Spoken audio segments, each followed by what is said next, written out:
আমার ইব্রাহিমপুরের যুবক, ও আমার পাকনা দাড়িওয়ালা মুরব্বি বাবা, ও মুরব্বি বাবা, এখনো কি সময় হয় নাই বাবা? নিজের ঘরটা ছেড়ে দেওয়ার কি সময় হয় না? ও আমার ইব্রাহিমপুরের বাবা, দেখতে দেখতে মাথার চুল পেকে গেল, দাড়ি পেকে গেল। ও বাবা, যে কোনো মুহূর্তে আজরাইল আপনাকে থাবা দিতে পারে। আমি ইব্রাহিমপুরের যুবকদেরকে বলবো, যুবক, যুবক রে, তোমার মতো কত যুবক অন্ধকার কবরে ঘুমাই রে যুবক। মরণের কোনো বয়স নাই, মরণের কোনো গ্যারান্টি নাই। আমি ইব্রাহিমপুরের মা বোনদেরকে বলবো, মা, ও আমার ইব্রাহিমপুরের আম্মা গো, ও মা, যারা মাইকের আবার শুনছেন গো মা, ও মা, আপনার মতো কত মহিলারা জানাজার নামাজ পড়েছি গো মা, কত মহিলা অন্ধকার কবরে ঘুমায়।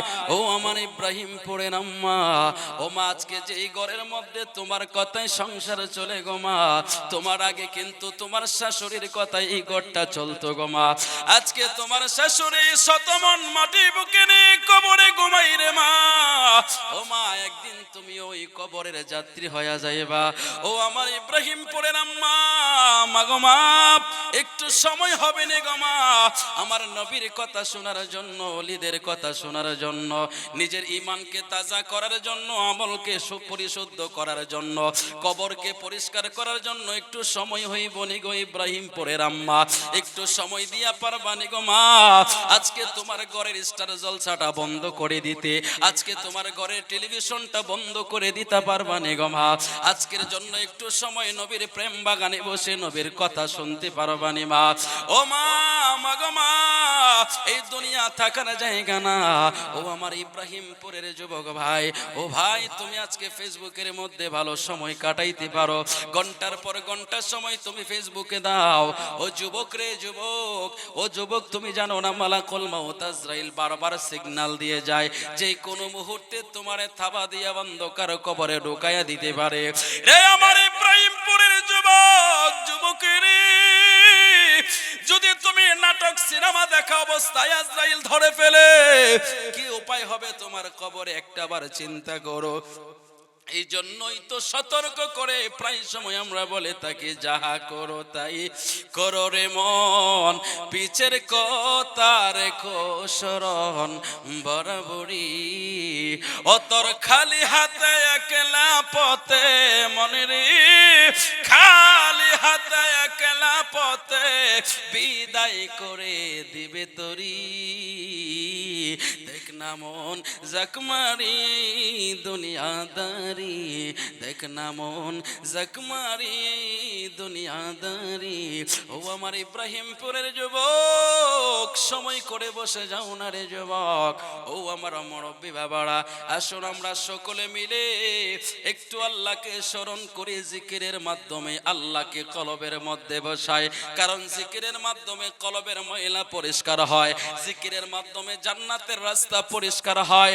আসুন একটু মহব্বতে আমরা আল্লাহ নামের, পবিত্র নামের একটু জিকির কলবের ধাক্কা লাগাইয়ে দে। আল্লাহ আল্লাহ আল্লাহ আল্লাহ আল্লাহ আল্লাহ আল্লাহ আল্লাহ আল্লাহ আল্লাহ আল্লাহ আল্লাহ আল্লাহ আল্লাহ। আরবের পাক ভূমিতে ফুটল এক নূরের ফুল, সেই ফুল আমার প্রিয় নবী মুহাম্মদ রাসূল, সেই ফুল আমার প্রিয় নবী মুহাম্মদ রাসূল।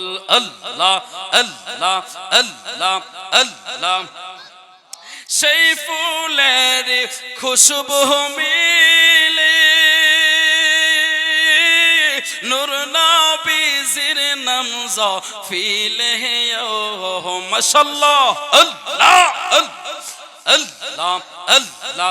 সেই ফুলের খুশবু মিলে নূর নবীজির নাম জফিলে, আনন্দিত বিশ্ববাসী আনন্দিত, বিশ্ববাসী পাইয়া নবীর চরণ ধুল। সেই ফুল আমার প্রিয় নবী মুহাম্মদ রাসূল। আল্লাহ আল্লাহ আল্লাহ আল্লাহ আল্লাহ আল্লাহ আল্লাহ আল্লাহ আল্লাহ। উম্মতেরা পাপ করিলে আল্লাহ আল্লাহ, নবীর দিলে আঘাত মিলে আল্লাহ আল্লাহ। পাপকে ঘৃণা কর সবে, পাপকে ঘৃণা কর সবে, হও যদি আশিক রাসূল। সেই ফুল আমার প্রিয় নবী মুহাম্মদ রাসূল। আল্লাহ আল্লাহ আল্লাহ আল্লাহ আল্লাহ আল্লাহ আল্লাহ। নবী হন আশিকের দিলে, তাহার পরিমাণ আনলে আল্লাহ আল্লাহ আল্লাহ। থাকবে না তোর কোনো জ্বালা, থাকবে না তোর কোনো জ্বালা, দিল হবে সদাই রোশন। সেই ফুল আমার প্রিয় নবী মুহাম্মদ রাসূল। সেই ফুল আমার প্রিয় নবী মুহাম্মদ রাসূল। আল্লাহ আল্লাহ আল্লাহ আল্লাহ আল্লাহ আল্লাহ আল্লাহ আল্লাহ। লা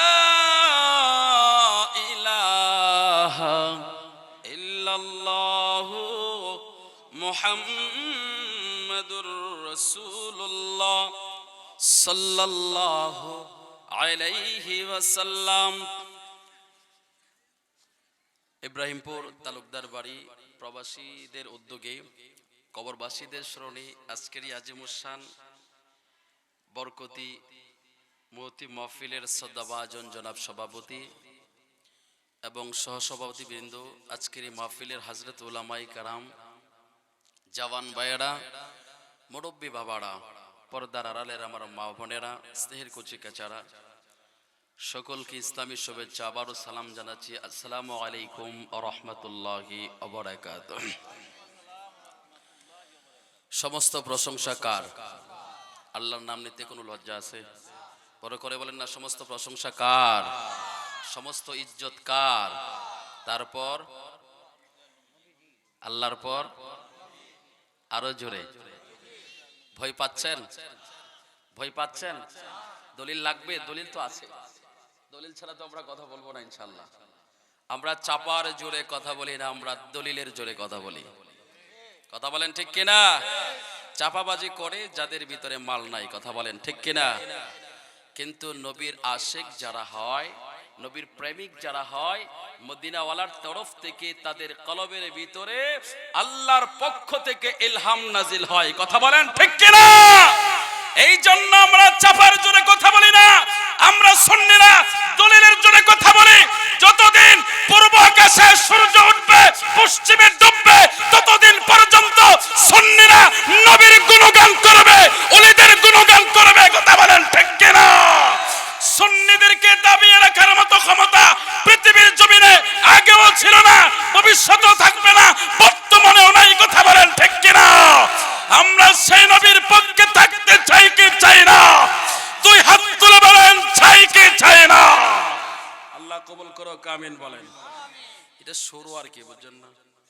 এটা কি স্টার্ট আর কি, শুরু করলাম, সামনে হবে খেলা। এবার যারা আছেন ফিলিয়ার বসে যান, হ্যাঁ দেখা যাবে কে টিকে কে আউট হয়। কথা বলেন ঠিক কিনা?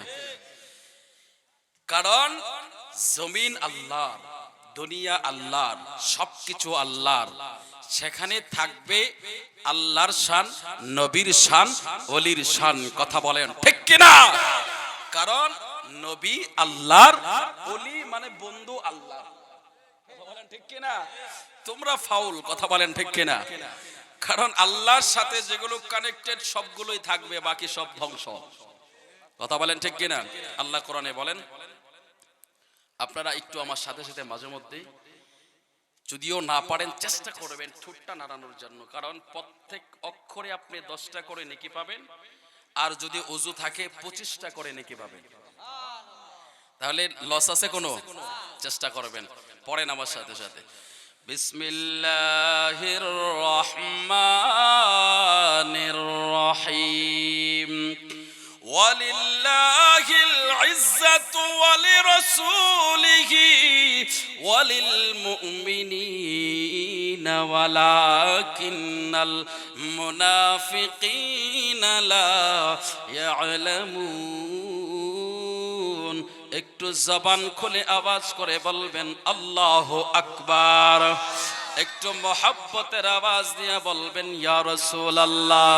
যেহেতু এখানে আমার আল্লাহ ওলির কথাও বলেছেন, আপনারা একটু জবান খুলে বলতে পারেন, যেহেতু কোরআনে দলিল আছে। বলেন না ইয়া ওয়ালি আল্লাহ।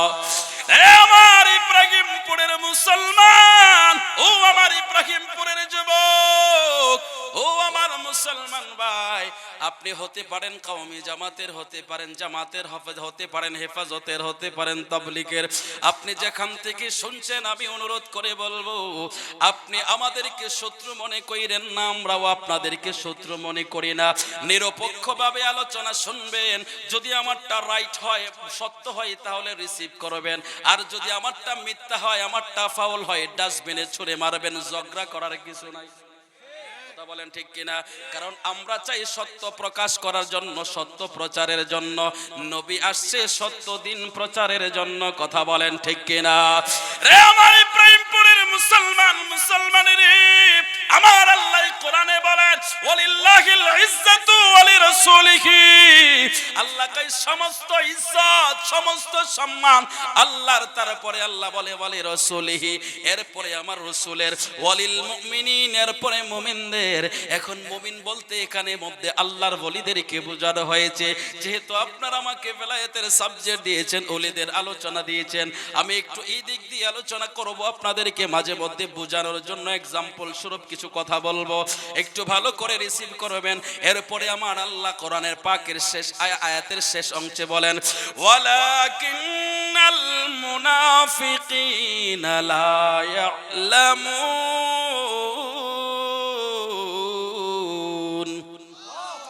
আমার আল্লাহ কই, আমি আল্লাহর ইজ্জত, আমার নবীর ইজ্জত, আমার ওলিদের ইজ্জত একমাত্র যারা বুঝবে না, ওয়ালাকিন্নাল মুনাফিকিনা লা ইয়ালামুন। আল্লাহ কই যারা মুনাফিক, তারা আমার ওলিদের ইজ্জত বুঝবে না। জোরে বলেন সুবহানাল্লাহ। রে আমার ইব্রাহিমপুরের মুসলমান, মুসলমানের ঝগড়া করার কিছু নাই, কিছু নাই, তাদের সাথে ডিভাইডেরও দরকার নাই। আল্লাহর কোরআন প্রমাণ করে, যারা ওলিদের সম্মান বুঝে না, তারা মুনাফিক। কথা বলেন ঠিক কিনা? আমি বলি না, আমি বলি না, আল্লাহর কোরআন বলে। কথা কোন ঠিক কিনা? যদি কোরআনের মধ্যে আয়াতটা 28 নাম্বার পারায় না পান, তাহলে আমারে বইলেন, আমি বাইর করে দিব। আপনারা খুলে দেখেন, খুলে দেখেন সূরা মুনাফিকুন। কোন সূরা? রে আমার ইব্রাহিমপুরের মুসলমান, পড়ে পড়ে। রে ইব্রাহিমপুরের মুসলমান, মুসলমানের ঝগড়া করার কিছু নাই, ঝগড়া করার কিছু নাই। যারা আল্লাহর ইজ্জত বুঝবে না, নবীর ইজ্জত বুঝবে না, ওলিদের ইজ্জত বুঝবে না, তারা মুনাফিক। কথা বলেন ঠিক কিনা? তো মুনাফিকের সাথে মুসলমানের কোনো সম্পর্ক নাই। কথা বলেন ঠিক কিনা? আল্লাহ কই ইন্নাল মুনাফিকিনা ফিদ-দারকিল আসফালি মিনান নার। আল্লাহ কই মুনাফিকদের স্থান হলো জাহান্নামের সবচাইতে নিকৃষ্ট নিম্ন স্তরে। কথা কোন ঠিক কিনা? মুনাফিক কাফেরের চেয়েও নিকৃষ্ট, কাফেরের চেয়েও কি নিকৃষ্ট। কাফেরের একটা ক্লাস আছে, মুনাফিকের কোনো ক্লাসই নাই। কথা বুঝতে পারছেন? তাহলে মুনাফিক সবচাইতে নিচে থাকবে, নিম্ন স্তরে থাকবে। তাহলে মুনাফিকদের সাথে কোনো মুসলমানদের সম্পর্ক, আরো জোরে বলেন, মুসলমানদের সাথে কোনো সম্পর্ক মুনাফিকের নাই। কথা বলেন ঠিক কিনা? যারা আল্লাহর ইজ্জত বুঝবে না, যারা নবীর ইজ্জত বুঝবে না, আল্লাহর কোরআনে আল্লাহ ফতোয়া দিচ্ছেন, আল্লাহ দলিল দিচ্ছেন, তারা মুনাফিক। কথা বলেন ঠিক কিনা? এই জন্য দেখবেন এক এক এক সময় এদের মুখ দিয়ে এক এক ধরনের বাক্য বের হয়। কথা বলেন ঠিক কিনা? এই জন্য সতর্ক করে দে, শোনেন আল্লাহ কোরআনে বলেন, আলা ইন্না আউলিয়া আল্লাহি লা খাউফুন আলাইহিম ওয়ালা হুম ইয়াহজানুন। একটু আওয়াজ করে বলেন আল্লাহু আকবার। রে আমার ইব্রাহিমপুরের মুসলমানের আমার আল্লাহ কোরআনে বলেন, আলা সাবধান, ইন্না নিশ্চয় আউলিয়া, আউলিয়া হচ্ছে ওলির বহুবচন। আল্লাহ কয় আমার বন্ধু যারা, লা খাউফুন তাদের কোনো ভয় নাই, ওয়ালা হুম ইয়াহজানুন তারা কোনো চিন্তিত হবে না। আল্লাহ কোরআনের অপর জায়গায় বলেন, ইন্নাল্লাযীনা ক্বালু রাব্বুনাল্লাহু সুম্মা ইসতাকামু তাতানাজ্জালু আলাইহিমুল মালাইকাতু আল্লা তাখাফু ওয়া লা তাহজানু ওয়া আবশিরু বিল জান্নাতিল্লাতী কুনতুম তুআদুন। একটু আওয়াজ করে বলবেন আল্লাহু আকবার। আমার আল্লাহ কোরআনের উপর জায়গায় বলেন, ইন্নাল্লাযীনা ক্বালু, নিশ্চয়ই যারা বলে, ক্বালু রাব্বুনাল্লাহ আমাদের প্রতিপালক আল্লাহ। আল্লাহ কয় যারা আমাকে মেনে নিয়েছে, অর্থাৎ আল্লাহকে মানার মতো মানছে একমাত্র আল্লাহর ওলিগণ। কথা বলেন ঠিক কিনা?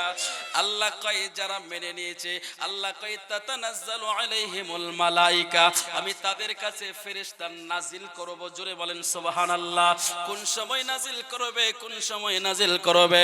আমার নবী কয় উম্মতের উম্মত, যখন মৃত্যু ঘনিয়ে আসবে, মৃত্যু সবার কাছে আসবে, এটা অনিবার্য। সকলের কাছে যখন মৃত্যুর ফেরেশতা আসবে, আজরাইল আসার সাথে সাথে আজরাইলকে দেখা মাত্র মানুষের ছাতি ফেটে যাবে, কলিজা শুকায়া যাবে। রে আমার ইব্রাহিমপুরের মুসলমানের, ওই সময় শয়তানও আসবে ধোঁকা দেওয়ার জন্য, শয়তানও তাকে ধোঁকা দিতে আসবে। আল্লাহ কয় যারা আমার বন্ধু, যারা আমার ওলি, আল্লাহ কয় তাতানাজ্জালু আলাইহিমুল মালাইকা, আমি একদল ফেরেশতা তাদের কাছে পাঠায়া দেব, নাজিল করে দেব।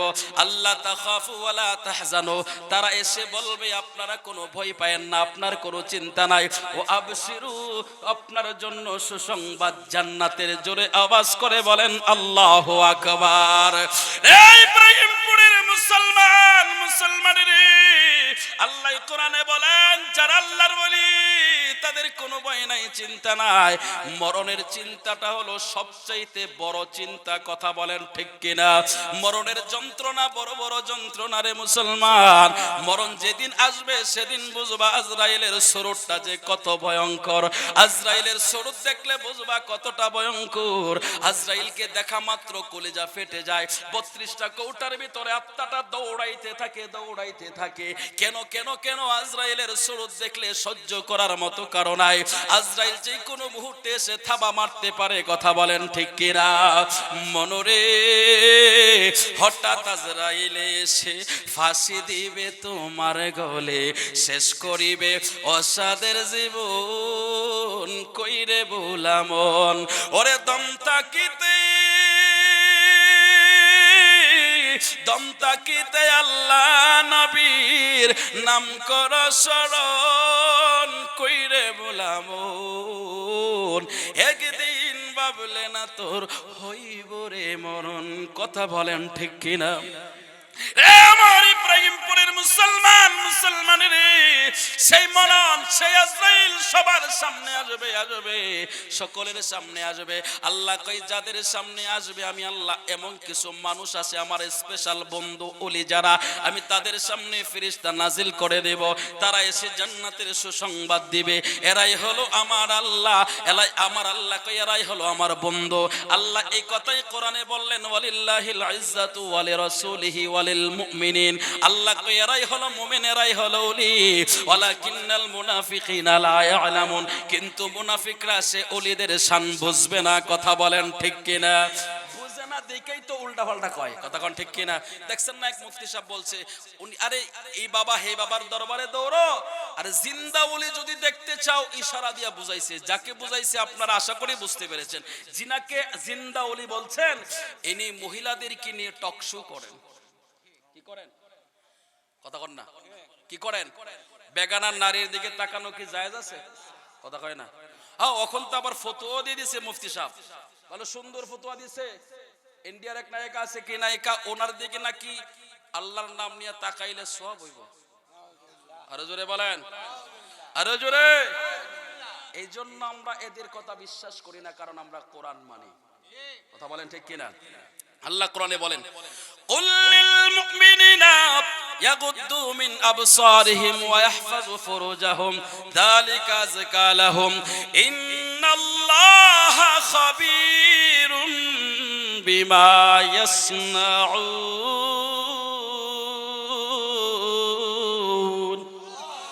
আমার আল্লাহ কোরআনের মধ্যে বলেন, কুল লিল মুমিনিন, হে মুমিনেরা, ইয়াগুদ্দু মিন আবসারিহিম, তোমাদের চোখকে নিম্নগামী করো, সুবহানাল্লাহ, ওয়া ইয়াহফাযু ফুরুজাহুম, এবং তোমাদের লজ্জাস্থানের হেফাজত করো, যালিকা আযকা লাহুম, এটাই হলো তোমাদের জন্য উত্তম পবিত্রতা। একটু আওয়াজ করে বলবেন আল্লাহু আকবার। আমার আল্লাহ কোরআনে বলেন, রে মুমিনেরা, তোমরা যখন রাস্তাঘাটে চলবা, বেগানা নারী দেখলে চোখ নিচে করবা। এখন মুফতি সাহেব শিখাইতাছে, ওই বিশ্ব সুন্দরীর দিকে তাকাইবা, সওয়াব হইব। আরো জোরে। কোরআনের পক্ষে বললা না বিপক্ষে? আরো জোরে। কোরআন কয় তাকানো যাবে না, মুফতি কয় তাকাইবেন। তাহলে কোরআনের পক্ষে হইল না বিপক্ষে? ইনারা যদি তাফসীর মাহফিল নাম দেয়, কোরআনের তাফসীরের কথা বলে, কোরআনের কথা বলে, এদের কথা কি বিশ্বাস করা যাবে? কোরআন বলে বেগানা নারীর দিকে তাকানো যাবে না, মুফতি সাহেব বলে তাকাইলে সওয়াব হবে, আল্লাহর নাম নিয়ে তাকাবেন। আমার তো বড় আফসোস লাগে, এটা কোন ধরনের মুফতি হলো আমার বুঝে আসে না। আল্লাহর, আচ্ছা বলেন তো দেখি, কেউ যদি সুদ খায় আর যদি বলে বিসমিল্লাহ, বিসমিল্লাহ বলে সুদ খায়, তাহলে কি গুনাহ কম হইব? কথা কয় না। বিসমিল্লাহ বলে সুদ খাইলে গুনাহ কমে বইব? গোশ যদি বিসমিল্লাহ করে দিয়া ঢোকা, কথা কয় না, গুনাহ হইব না সব হইব? তাহলে বিসমিল্লাহ বলে সুদ খাওয়া যেমন, বিসমিল্লাহ বলে গোশ খাইলে যেমন গুনাহ, বিসমিল্লাহ বলে হারাম খাইলে যেমন গুনাহ, আল্লাহর নাম নিয়েও যদি কেউ বেগানা নারীর দিকে তাকা, ঠিক তেমন গুনাহ। কথা বলেন ঠিক কিনা? এই ধরনের জিনার কাজ যারা মানুষকে উৎসাহিত করে, আমরা বলবো এরা মুফতি নামের কলঙ্ক। কথা বলেন ঠিক কিনা? এই জন্য আমার যুবকদেরকে বলবো, যুবক বন্ধু, ওই সমস্ত মোটিভেশনাল স্পিকারের কথা শুনে নিজের ঈমান নষ্ট করে দিও না, নিজের চোখের নূর নষ্ট করে দিও না। বেগানা নারীর দিকে যদি তুমি একবার খারাপ দৃষ্টিতে তাকাও, 40 বছরের ইবাদত শেষ। কথা বলেন ঠিক কিনা? তাহলে যারা প্রমোট করতে চায় এই বিষয়গুলো, যারা সমাজের মধ্যে প্রতিষ্ঠা করতে চায়, তারা কখনো মুসলমানদের বন্ধু হতে পারে না। কথা বলেন ঠিক কিনা? তাহলে আল্লাহ বলছে চোখ নিচে রাখো, ওই বাটা কই ইন্ডিয়ান নায়িকা দেখো। নাউজুবিল্লাহ বলেন। আমরা বয়কট করি এই সমস্ত মুফতিদেরকে। কথা বলেন ঠিক কিনা? আসুন আসুন আমার ভাইয়েরা, বাবারা, বন্ধুরা, আমি কারো দুশ্মনী করতেছি না, আমি সত্য কথাটা প্রকাশ করতেছি। মানার চাইলে আপনি মানতে পারেন আল্লাহর কোরআন। আল্লাহর কোরআন কই তাকানো যাবে না, মুফতি কই তাকানো যাবে। এখন আপনি মুফতি মানবেন না আল্লাহর কোরআন মানবেন, সেটা আপনার ব্যক্তিগত বিষয়। আমি আপনার সাথে ঝগড়া করব না, আপনাকে আমি জোর জবরদস্তিও করব না। মানলে মানবেন, না মানলে না মানবেন, সেটা আপনার ইচ্ছা। আমাদের দায়িত্ব সত্য কথা বলে দেওয়া, মানার দায়িত্ব আপনার। কথা বলেন ঠিক কিনা? আসুন আসুন আমার ভাইয়েরা, বাবারা, বন্ধুরা, আমি যদি এভাবে একটা একটা করে কোরআনের আয়াত বলতে থাকি আর তাহকিক করতে থাকি, ব্যাখ্যা করতে থাকি, কিছু শিক্ষিত মানুষ যারা আছে তারা বুঝবে এখানের মধ্যে সবাই কিন্তু শিক্ষিত না। কেউ কৃষক শ্রমিক মানুষ, কেউ ব্যবসায়িক মানুষ। কথা বলেন ঠিক কিনা? সর্বস্তরের জনগণ এখানে আছে, সবাই যেভাবে বুঝে সেভাবে বুঝায়া বলতে হবে। আমি আপনাদের সকলের সহজের জন্য একটা উদাহরণ স্বরূপ, আপনাদেরকে একটা এক্সাম্পল স্বরূপ একটা আলোচনা শোনাই। আপনারা একটু মনোযোগ দিয়ে শুনবেন, সহজে বোঝার জন্য, সর্বস্তরের জনগণ বুঝবে।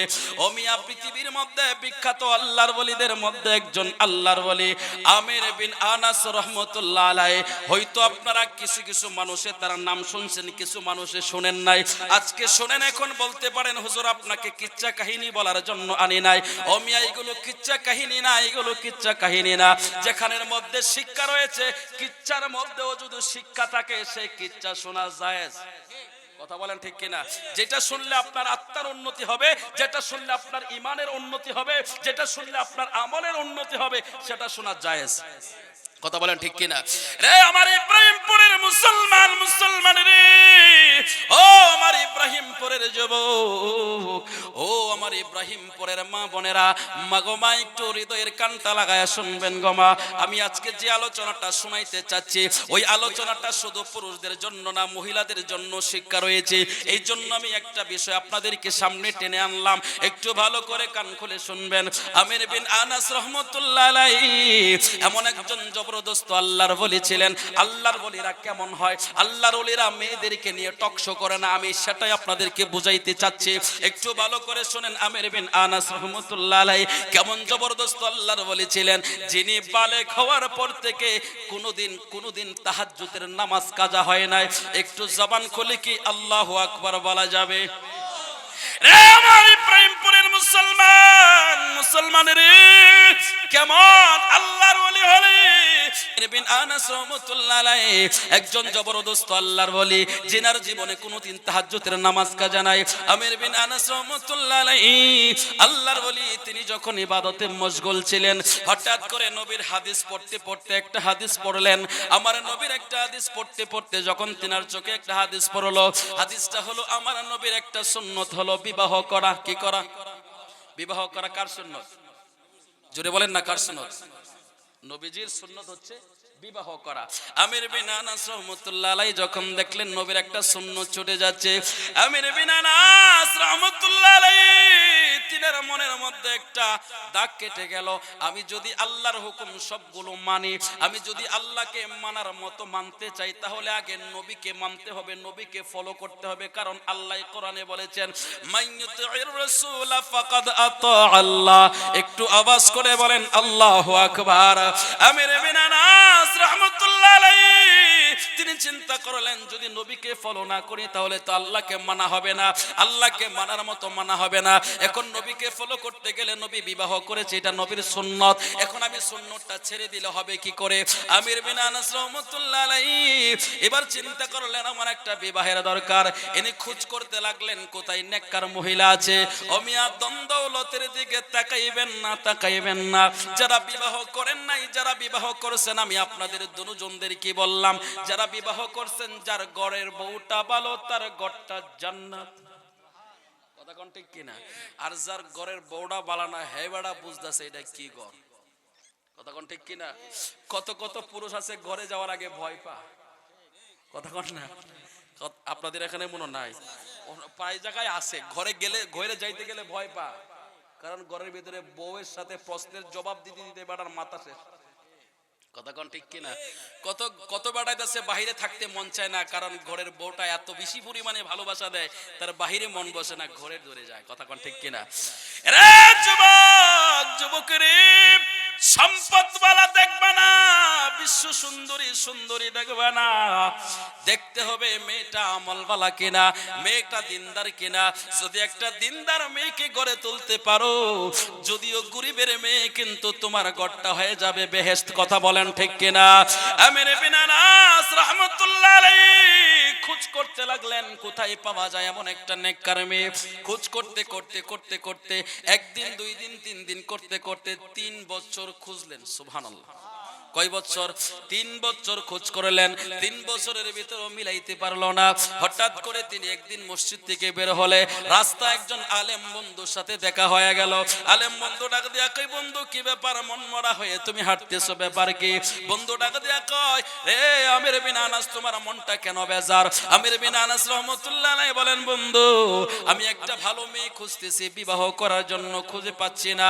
ওই বন্ধু ডাক দিয়া কয়, আমার খুঁজে একজন মেয়ে আছে, যদি তুমি চাও আমি প্রস্তাব দিতে পারি। এবার আমির বিন আনাস রাহমাতুল্লাহ আলাইহি বলে, মেয়ের কোয়ালিটি কি? সুবহানাল্লাহ, কোয়ালিটি কি? এবার আলেম বন্ধু ডাক দিয়ে কয়, আমের ওই মেয়ের কোয়ালিটি, প্রথম কোয়ালিটি হলো মেয়েটা হলো কোরআনের হাফেজা। আরো জোরে বলেন, একজন দিনদার নামাজি পরহেজগার। এবার আমির বিন আনাস রাহমাতুল্লাহ আলাইহি বলেন, ও বন্ধু, যে মেয়েটা কোরআনের হাফেজা, একজন দিনদার নেককার মহিলা, আমি দেখতেও চাই না মেয়ে সুন্দর না কালো, আমি শুধু কোরআনের হাফেজার দিনদার মেয়ের কথা শুনলাম, তোমার মুখে শুনলাম, আমার মন ভরে গেল, আমি ওই মেয়েকে বিবাহ করব। এবার আমির বিন আনাস রাহমাতুল্লাহ আলাইহি ওই বন্ধু বন্ধু ডাকা দিয়া কয় রে আমের, তুমি যে বিবাহ করবা মেয়েটা কিন্তু তেমন সুন্দর না, শ্যামলা বরণ। কি বরণ? শ্যামলা বরণ। আমির বিন আনাস কয় শ্যামলা বরণ কোনো সমস্যা নাই, ওকে অসুবিধা নাই। এবার আমির বিন আনাস রাহমাতুল্লাহ আলাইহি রাজি হয়ে গেল। এবার ইনাদের মধ্যে বিবাহ বন্ধন হয়ে গেল, বিবাহ দেওয়া হয়ে গেল। বিবাহ দেওয়ার পর আমির বিন আনাস রাহমাতুল্লাহ আলাইহি যখন ফুল সজ্জায় বাসর ঘরে ঢুকলেন, ঢোকার পরে আমির বিন আনাস রাহমাতুল্লাহ আলাইহি সালাম দিয়ে ঢুকলেন। ঢোকার পরে যখন ওনার বিবি সালামের জবাব দিলেন, এবার স্বামীর দিকে আসছে সে কদম বসি করার জন্য, স্বামীর কদম বসি করলেন। আমির বিন আনাস রাহমাতুল্লাহ আলাইহি আস্তে করে যখন তার বিবির মাথার ঘুমটাটা খুললেন, খোলার পরে মনটা বেজার হয়ে গেল।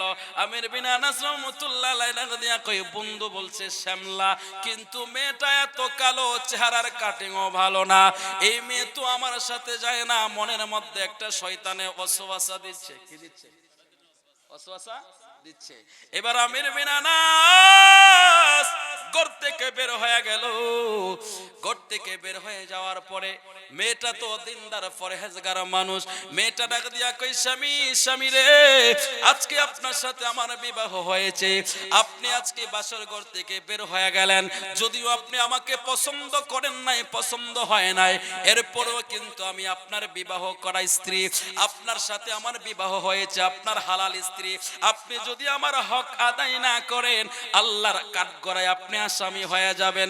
যে মাত্র আল্লাহর কথা বললেন, আমির বিন আনাস আর স্থির থাকতে পারলেন না, সরাসরি ঘরে ঢুকলেন। কারণ হচ্ছে আল্লাহর ওলিদের অন্তরে সবচাইতে বেশি আল্লাহর ভয়। কথা বলেন ঠিক কিনা? হাজার দরুদ হাজার সালাম যার খাতিরে দু জাহান, বলেন হাজার দরুদ হাজার সালাম তীরে দু জাহান, আল্লাহ রাসূলের গুণগান গৌরে আশিকান, আল্লাহ রাসূলের গুণগান। গুণ হইব?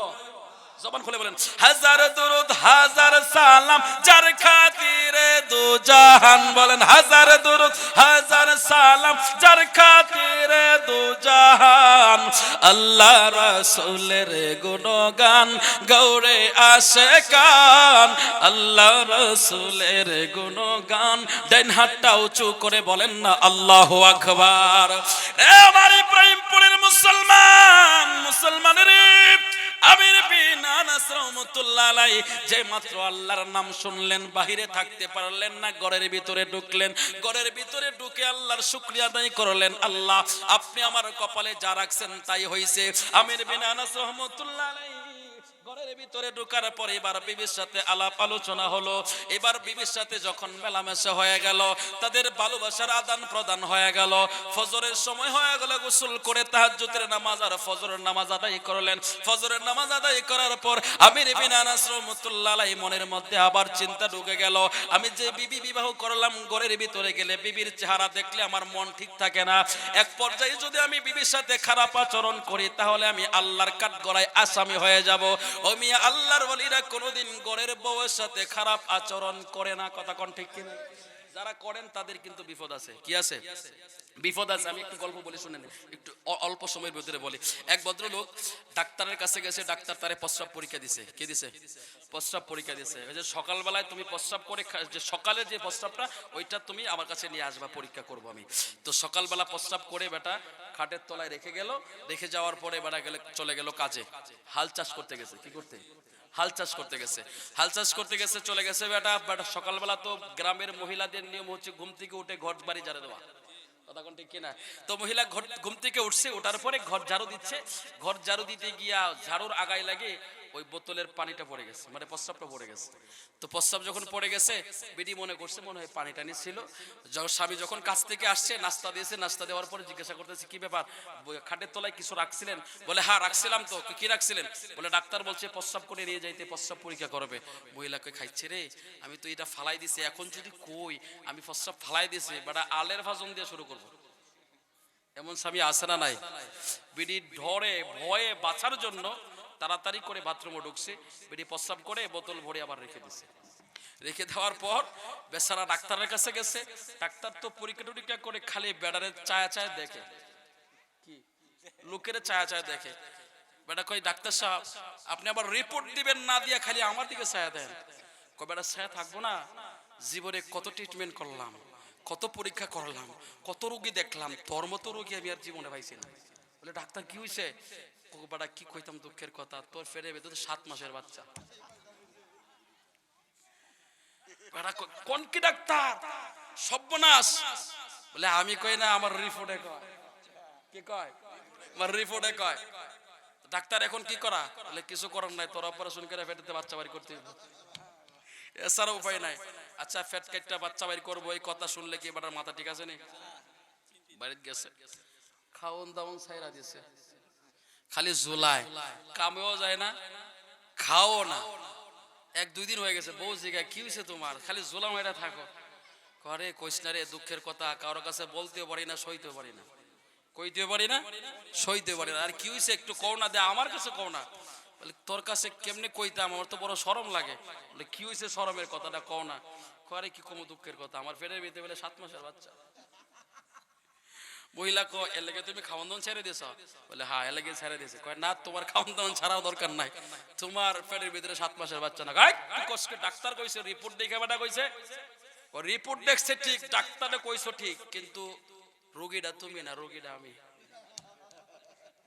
বলে আমার পেটে 7 মাসের বাচ্চা, কতি কসকি? বলে হ্যাঁ, তো তোমার ডরে আমি প্রস্রাব কইরা খাটের তলায় রাখছিলাম তোমার ফিরাতে বাঁচবার লেগিয়া। তো এই জন্য যারা বউরে ফিরায় তাদের পেটের ভিতরে বাচ্চা যায়। কথা কোন ঠিক কিনা? বিনা অপারেশনে 3 দিন পর্যন্ত না খায়া থাকা লাগে। কথা কোন ঠিক কিনা? সাবধান, বউর সাথে খারাপ আচরণ করবেন না, কারণ আল্লাহর নবী বলেছেন আমি মেয়েদের বাবা, তোমরা মেয়েদের সাথে খারাপ আচরণ কইরো না। কথা কোন ঠিক কিনা?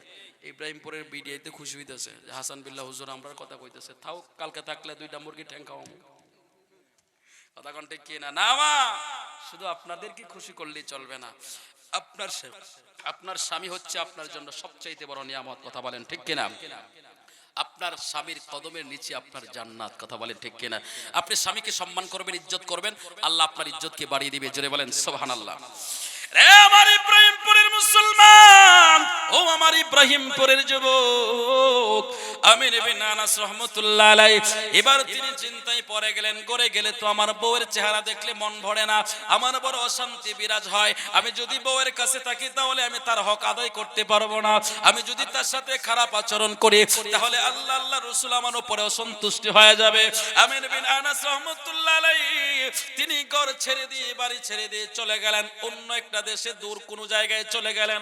চলে যাওয়ার পর এই দিক দিয়ে তার বিবি, ঘরের ভিতরে সকাল হলো, সন্ধ্যা হয়ে গেল, স্বামী ফিরে আসে না, রাত্র হয়ে গেল, স্বামী ফিরে আসে না, পরের দিন সকাল হয়ে গেল, স্বামী ফিরে আসে না, দিন চলে যাচ্ছে, রাত চলে যাচ্ছে, স্বামী ফিরে আসে না। ওই মহিলাও বড় চিন্তায় পড়ে গেল। এবার মহিলা সেজদার মধ্যে পড়ে আল্লাহকে ডাক দিয়া কয়, আল্লাহ গো, ও আল্লাহ, তুমি হইলা সবচেয়ে বড় দয়ালু মেহেরবান। জোরে বলেন সুবহানাল্লাহ। তোমার মতো দয়ার সাগর আর তো কেহ নাই, আল্লাহ তোমার আর তো কেহ নাই, আমি বান্দা দয়ার ভিক্ষা চাই। বলেন আমি,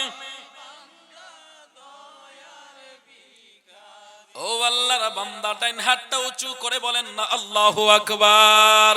এবার আমির বিন আনাস রাহমাতুল্লাহ আলাইহির বিবি এবার সিজদায় পড়ে যখন কান্না করে, এবার তিনার মনের মধ্যে একটা প্রশ্ন জাগলো। আল্লাহ কোরআনে বলেছেন, নাসরুম মিনাল্লাহি ওয়া ফাতহুন করিব।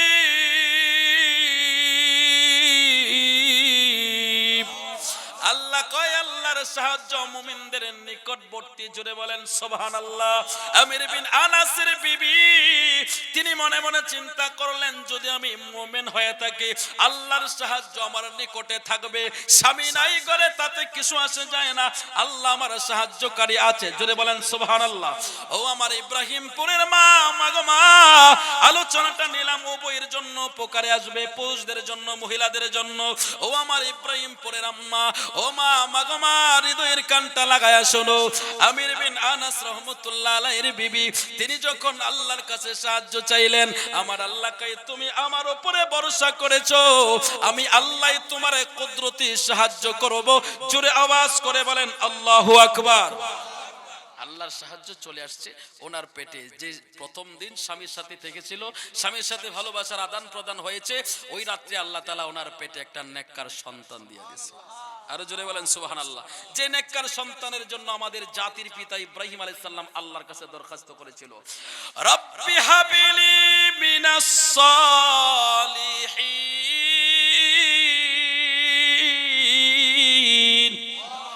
রবের কাছে প্রার্থনা করলেন, হে আমার রব, হে আমার প্রতিপালক, আমাকে একটা নেককার সন্তান দেন।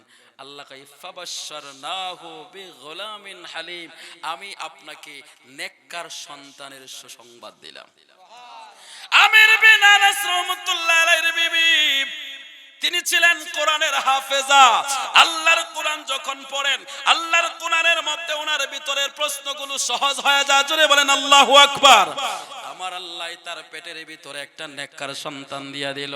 আমির বিন আনাস রাহমাতুল্লাহ আলাইহির বিবি সন্তান যখন পেটে আসলো, তিনি যখন বুঝতে পারলেন সন্তান পেটের ভিতরে, আমির বিন আনাস রাহমাতুল্লাহ আলাইহির বিবি এবার আল্লাহর কোরআন শুরু থেকে শেষ পর্যন্ত তেলাওয়াত করতে লাগলেন। ও মিয়া, যারা কোরআনের হাফেজ তারা চাইলে প্রতিদিন এক কোরআন খতম করতে পারে। কথা বলেন ঠিক কিনা? আমির বিন আনাস রাহমাতুল্লাহ আলাইহির বিবি এবার তিনি চিন্তা করলেন, যেহেতু আমার কেউ নাই, আর যার কেউ নাই তার জন্য আছে আল্লাহ। কথা বলেন ঠিক কিনা? এবার প্রতি রাত্রে তিনি কোরআন তেলাওয়াত করেন, প্রতি রাত্রে কোরআন তেলাওয়াত করেন। সকাল হয়ে যা কোরআন তেলাওয়াত করেন, সন্ধ্যায় কোরআন তেলাওয়াত করেন। এভাবে কোরআন যখন জারি রাখলেন, আমার আল্লাহ তাআলা তার উপরে সাহায্যের দৃষ্টি দিলেন। এবার আমার আল্লাহ তাআলা ওই আমির বিন আনাস রাহমাতুল্লাহ আলাইহির বিবির পেটের ভিতরে নেককার সন্তান বড় হতে লাগলো।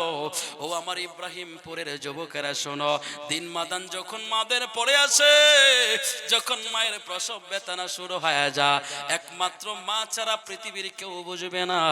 আমির বিন আনাস রাহমাতুল্লাহ আলাইহির বিবির যখন প্রসব যন্ত্রণা শুরু হয়ে গেল, ইনি ঘরের ভিতরে চিন্তা করে আর আল্লাহকে ডাকে, আল্লাহ আজকে আমার প্রসব যন্ত্রণা শুরু হয়ে গেল, পাশে যদি আমার স্বামী থাকতো বড় ভালো লাগতো। আজকে আমার পাশে আমার মা নাই, বাবা নাই, আমার স্বামীও আমার পাশে নাই। আল্লাহ সাহায্যকারী তুমি, আমি জানি তুমি নিশ্চয়ই আমাকে সাহায্য করবা। জোরে বলেন আল্লাহু আকবার। এই ইব্রাহিমপুরের যুবকেরা, আমির বিন আনাস রাহমাতুল্লাহ আলাইহির বিবির যখন প্রসব যন্ত্রণা শুরু হয়ে গেল, প্রসব যন্ত্রণাটা এমনি শুরু হয় না। ও ইব্রাহিমপুরের যুবকেরা রে, শোনো, ভালো করে শোনো।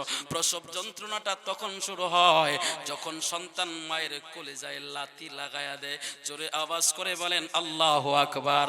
এরে আমরা বলি না, মেডিকেল সায়েন্সের ডক্টররা বলে একটা সন্তান যখন মায়ের পেটের ভিতরে থাকে, একটা না, দুইটা না, তিনটা না, 4 থেকে 4,500 লাথি মায়ের কলিজায় লাগায়া দেয়। ইব্রাহিমপুরের যুবক, কোন মায়ের সাথে তুমি খারাপ আচরণ করো জানোনি? আল্লাহর নবী বলেন, সন্তান যখন মায়ের পেটের ভিতরে থাকে, সন্তানের পাটা সরাসরি মায়ের কলিজা বরাবর থাকে। ওই সন্তান মায়ের কলিজার মধ্যে যতবার লাথি মারে, মায়ের পেটের ভিতরে যন্ত্রণা শুরু হয়ে যায়। এরে রাতের গভীর রজনীতে, শীতের রাত্রে যখন সন্তান মায়ের পেটের কলিজার ভিতরে লাথি লাগায়া দেয়, লাথিটা দেওয়ার সাথে সাথে মায়ের ঘুমটা ভেঙে যায়। মা ডান কাত হইয়া শুইতে পারে না, যন্ত্রণা হয়, বাম কাত হইয়া শুইতে পারে না, যন্ত্রণা হয়। এই ইব্রাহিমপুরের মুসলমান, ওই মাটা সারাটা রাত দাঁড়ায় থাকে। কথা বলেন ঠিক কিনা? ওই মা সারা রাত দাঁড়ায় থাকে। সকালবেলা মায়ের চোখগুলো ফুলে যায় কান্না করতে করতে। এরপরও কারো কাছে বলে নাই যে সন্তান পেটের কলিজায় লাথি দিছে, কারণ সন্তানটা লড়াচড়া করলে মায়ের শান্তি লাগে। কথা বলেন ঠিক কিনা? ওরে প্রসবের কি ব্যথা মা জানে সে কথা, মরিয়াও যেন মায়ের মরণ হইল না। কথা বলেন ঠিক কিনা? ঠেকিয়া সন্তানের দায় অকালে আমায় প্রাণ হারায়। কথা বলেন ঠিক কিনা? সেই মায়ের সাথে তোমরা বেয়াদবি করিও না, ওই মা বড় দামি নিয়ামত। কথা বলেন ঠিক কিনা? আমির বিন আনাস রাহমাতুল্লাহ আলাইহির বিবি যখন প্রসব যন্ত্রণা শুরু হয়ে গেল, আমার নবী কয় উম্মতরে উম্মত, এমনি এমনি প্রসব যন্ত্রণা শুরু হয় না। সন্তান যখন মায়ের কলিজায় লাথি দেয়, লাথি দিয়ে সন্তান যখন দুনিয়ায় আসে, ওই মায়ের কলিজার মধ্যে এত বেশি পরিমাণে ব্যথা হয়, ওই মা ওই ব্যথাটাই সহ্য করতে পারে না। প্রসব যন্ত্রণাটা মা সইতে পারে না। মায়ের ভীষণ কষ্ট হয়। ওই অবস্থায় অনেক মা মারা যায়। কথা বলেন ঠিক কিনা? আমার আদরিনী মা, আমার সোহাগিনী মা, এই পৃথিবী মায়ের সাথে হয় না তুলনা। বলো, এই দুনিয়ায় মায়ের সাথে হয় না তুলনা। কথা বলেন ঠিক কিনা? এই ইব্রাহিমপুরের যুবক যুবকরে, আমির বিন আনাস রাহমাতুল্লাহ আলাইহির বিবি যখন প্রসব যন্ত্রণা শুরু হয়ে গেল, আমার আল্লাহ কয় আমি তোমারে শান্তির ব্যবস্থা করে দেব। আমার আল্লাহ শান্তির ব্যবস্থা করে দিল। সন্তান প্রসব হয়ে গেল। আমির বিন আনাস রাহমাতুল্লাহ আলাইহির বিবি সন্তান যখন কোলে পাইল, স্বামী হারা যন্ত্রণা, দুনিয়ার সব যন্ত্রণা বইলা গেল। কারণ হইল মা যখন সন্তানের মুখ দেখে রে, মায়ের সমস্ত কিছু যন্ত্রণা সন্তানের মুখ দেখা বইলা যা। কথা বলেন ঠিক কিনা? হাতে পায়ে তেল মাইখা মাই দিল শক্ত করে, প্রস্রাব পায়খানায় আমি মায়ের কোলে করি, তবু না মারাগ হইল বিজল গুয়ে মুতে, আমারে শোক নাই রাখিয়া মাথাকে ভিজাতে। কথা বলেন ঠিক কিনা? রে ইব্রাহিমপুরের যুবক যুবকরে, ওই মাটা বড় দামি নিয়ামত। আমির বিন আনাস রাহমাতুল্লাহ আলাইহির বিবি সন্তানের মুখ দেখে সকল যন্ত্রণার কথা বইলা গেল। এবার সন্তানকে লালন পালন করতে লাগলো। আস্তে আস্তে করে সন্তান বড় হতে লাগলো, বড় হতে লাগলো, বড় হতে লাগলো। এই দিক দিয়ে আমির বিন আনাস রাহমাতুল্লাহ আলাইহি দীর্ঘদিন পরে তিনি বাড়ির কথা মনে হইল। ইনি চিন্তা করলেন আজকে থেকে আমি বাড়ি ছেড়ে দিয়েছি, একদিন দুই দিন তিন দিন না 25 বছর। কয় বছর? 25 বছর পর আমির বিন আনাস বাড়ির কথা মনে হয়েছে। চিন্তা করলো 25 বছরে মনে হয় আমার বউ তো আর বাড়িতে থাকবে না। 25 বছর তো কোনো মেয়ে লোক স্বামী ছাড়া থাকতে পারে না। কিন্তু দিনদার মহিলা যদি হয় 25 বছর না সারা জীবন থাকবে। কথা বলেন ঠিক কিনা? আর যদি বদগার সুন্দরী আনো, গড়ে তোমারে পাশে রাইখা নাঙ্গের লগে কথা কইব। কথা কোন ঠিক কিনা? এই জন্য নেককার মেয়ে দেখে বিবাহ করো, আর না হয় তোমার জীবন শেষ। কথা বলেন ঠিক কিনা? আমির বিন আনাস 25 বছর পর চিন্তা করলাম মনে হয় আমার বউ নাই, আমি বাড়িতে চলে যাই, বাড়িতে ফিরে যাই। এবার যখন বাড়ির দিকে রওনা দিল, আসার পরে দেখে রাস্তাঘাট সব পরিবর্তন হয়ে গেল। বলেন তো 25 বছর আগে আপনাদের ইব্রাহিমপুরের রাস্তাঘাট এমন ছিল? পরিবর্তন হয়েছে না? পরিবর্তন হয়ে গেল, মসজিদ হয়ে গেল, এলাকার ভিতরে ভালো ভালো প্রতিষ্ঠান হয়ে গেল। আমির বিন আনাস রাহমাতুল্লাহ আলাইহি আস্তে আস্তে, ওই দিনটা ছিল জুমার দিন, তিনি চিন্তা করলেন আজকে জুমার নামাজটা মসজিদেই পড়ে নেই। এবার মসজিদের ভিতরে ঢুকলেন, ঢোকার পরে তিনি তাকায়া দেখলেন এত বড় মসজিদ, মসজিদের ভিতরে মুসল্লি একজন দুইজন না, প্রায় 3 থেকে 4 হাজার মুসল্লি। জোরে আওয়াজ করে বলেন আল্লাহু আকবার। ও আমার ইব্রাহিমপুরের মুসলমান রে, ইব্রাহিমপুরের মুসলমান শুনো, আমির বিন আনাস রাহমাতুল্লাহ আলাইহি মসজিদের ভিতরে মুসল্লি দেখে বড় অবাক হয়ে গেল। এর চিন্তায় পড়ে গেল এত মুসল্লি কোনো তো দিন তো মসজিদে দেখে নাই, এত মুসল্লি, এই মুসল্লিদের ইমামতি জানি কে করে। এমন সময় তিনি হঠাৎ করে তাকায়া দেখে একটা ইয়াং যুবক, 25 বছরের একটা টকবগে যুবক মিম্বরের মধ্যে দাঁড়ায়া গেল খুতবা দেওয়ার জন্য। একটু আওয়াজ করে বলা যাবে নি আল্লাহু আকবার?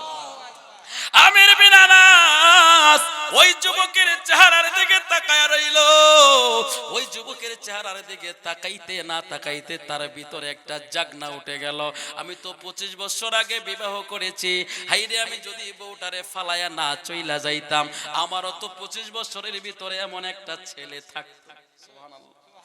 আমির বিন আনাস মন ভরে তিনি খুতবা শুনলেন। খুতবা দেওয়ার পর তিনি নামাজে দাঁড়ায়া গেলেন, নামাজ আদায় করলেন। নামাজ আদায় করার পর তিনি তাকায়া দেখলেন এবার শত শত শত শত হাজার হাজার ছাত্র সকলে কিতাব নিয়ে বসে গেল। ওই ইমাম সাহেব কিতাব পড়ানোর জন্য সামনে চলে আসলো। আমির বিন আনাস রাহমাতুল্লাহ আলাইহি তিনি ওই উনাদের সাথে পাশে বসে গেলেন, কিতাবের তালিম নিতে লাগলেন। ইনি যখন কিতাবের তালিম দেওয়া শেষ হয়ে গেল, আমির বিন আনাস রাহমাতুল্লাহ আলাইহি তিনি তাকায়া দেখলেন ওই যুবকটা এত সুন্দর তালিম দিচ্ছে, ওই যুবকটা এত সুন্দরভাবে হাদিসগুলো পড়াচ্ছে, তার হৃদয়টা ভরে গেল, কলিজাটা বড় ঠান্ডা হয়ে গেল। জোরে বলেন আল্লাহু আকবার। প্রধান অতিথির আগমন, শুভেচ্ছার স্বাগতম, প্রধান অতিথির আগমন, শুভেচ্ছার স্বাগতম, আল মেহেদির আগমন, শুভেচ্ছার স্বাগতম, আল মেহেদির আগমন। শুভেচ্ছার স্বাগতম। বলেন আলহামদুলিল্লাহ। আপনাদের প্রধান অতিথির ভাষায় বোঝা যাচ্ছে উনি অত্যন্ত ভদ্রলোক। মাশাআল্লাহ বলবেন না? এমন প্রধান অতিথি তো থাকার দরকার, কথা বলেন ঠিক কিনা? আল্লাহ আজকের এই প্রধান অতিথির হায়াতের মধ্যে বরকত দিন। জোরে বলেন না? ও আচ্ছা ঠিক আছে।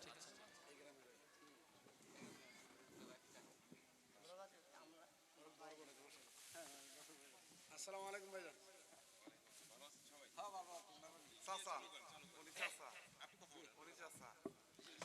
বয়ানের পরে আলোচনা করব না, আলোচনা করলে পরে উনি আসতে পরে একটা নাড়ায় দেন। এমন এমন নেককার মানুষ আপনাদের আসছে। জিন্দাবাদ জিন্দাবাদ। মেহেদী সাহেবের আজ আগমন, শুভেচ্ছা স্বাগতম। এই গ্রামের পক্ষ থেকে লাল গোলাপ শুভেচ্ছা। এটা হবে না, এটা হবে না, আমি দিচ্ছি নারে তাকবীর, নারে রিসালাত। আজকের অনারেবল চিফ গেস্ট অত্যন্ত ভদ্র মানুষ, খুব ভালো মানুষ, আলহামদুলিল্লাহ। আল্লাহ ভাইয়ের ইজ্জত আরো বাড়িয়ে দেন, আমিন বলেন।